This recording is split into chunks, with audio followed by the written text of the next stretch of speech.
This is your WCIA3 forecast first, sponsored by CIBM Bank. We'll take a look out there on the satellite radar picture. Lots of sunshine out there today.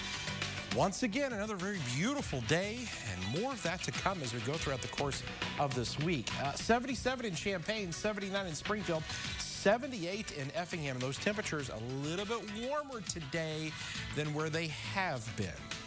Another cool night is in store for us. Those temperatures slip back down to those low 50s by tomorrow morning. Okay, when we come back, a big warm-up. Nearing 90 in the 7-day. We'll show it to you coming up. WCA3 News starts right now. You're watching your local news leader. This is WCIA3 News at 5. A man is in jail accused of killing his own daughter. 69-year-old Raymond Gwynn was arrested yesterday after Champaign police uncovered new evidence he shot 34-year-old Latoya Gwynn.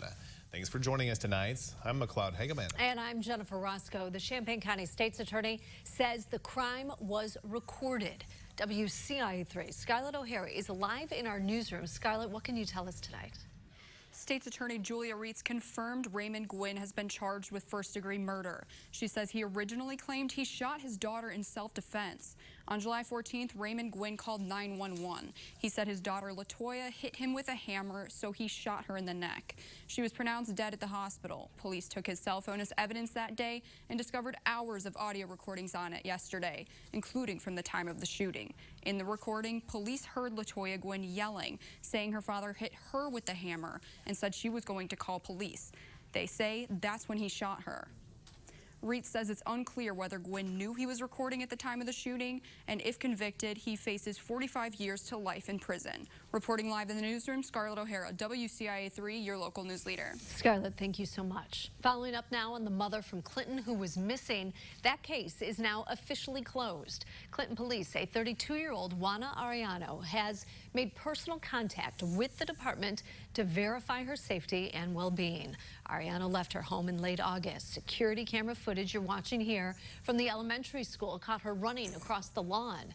Clinton police came to the conclusion she left the area voluntarily, but they wouldn't end their investigation until her safety was confirmed. Police aren't releasing any information about her location. Mark Kreitz Jr. is now being charged with 2 counts of murder in connection to the shootings of a Springfield couple. John Norgard and his wife Gloria were found dead inside their home Sunday morning. Kreitz was arrested yesterday on a warrant for aggravated arson in connection to a fire that happened this past Saturday. Well, the man accused of vandalizing a statue of Martin Luther King Jr. in Springfield appeared in courts earlier today. 24-year-old Fernando Garcia was arrested Monday for criminal damage to state property, but no formal charges have been brought against him. Bail has been set at $50,000, and he's still in the Sangamon County Jail. Community activists say they were surprised to learn the statue was damaged.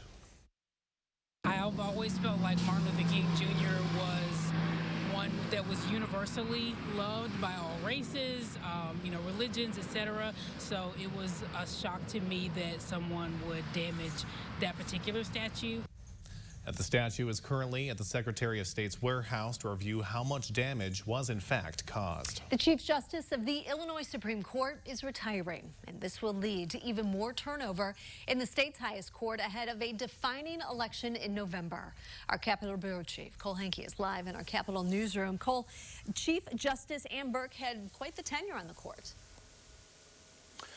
That's right. Justice Burke was in her 3rd year in her tenure as the Chief Justice of the Illinois Supreme Court and in the middle of her second 10-year term on the Supreme Court altogether. Now, this is the second retirement announcement for a justice this year, with former Justice Rita Garman retiring this summer and being replaced by sitting Justice Lisa Holder White. Incoming Justice Joy Cunningham will be the second black woman to serve as a Supreme Court justice after Justice Lisa Holder White. Cunningham is going to be taking Burke's spot on the bench in December. And on top of the 2 seats that are already changing this year, there are 2 seats up for election in November. And it could lead to major changes for the state's highest court. I mean, and the court generally has been, certainly isn't seen as being overly partisan in Democrat and Republican terms, but it gets you younger perspectives, more diverse perspectives. Now, Justice Joy Cunningham actually ran for a Supreme Court seat back in 2012, but lost to sitting Justice Mary Jane Thies in the Democratic primary. Cunningham will be taking over that seat on December 1st after Justice Burke's term officially ends. Now, Thies will take over as the Chief Justice of the Illinois Supreme Court on that same day. Reporting in Springfield, I'm Cole Hankey, WCIA3, your local news leader. Cole, thank you. Well, some people in central Illinois are changing how they heat and cool their homes, and they're using geothermal energy to do it. It's happening in Urbana in part of a bulk purchase program. It's the first of its kind in the country, and it could help you save money while helping the environment. The system replaces the furnace in your basements and AC outside. And instead of installing a metal well casing for, say, a potable water well, they're installing a plastic closed loop down into the ground, and that loop will be connected to a heat exchanger. He says the purpose is to decarbonize the heating side of power bills. So far this year, 11 people have signed contracts, and they're hoping to sign up more before October 1st. We have an update for you about One Village's controversial plan to spend COVID-19 relief money.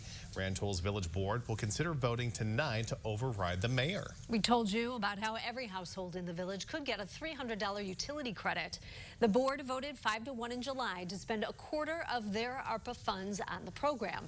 But the mayor surprised everyone by immediately vetoing that vote. We'll let you know what happens tonight at 10.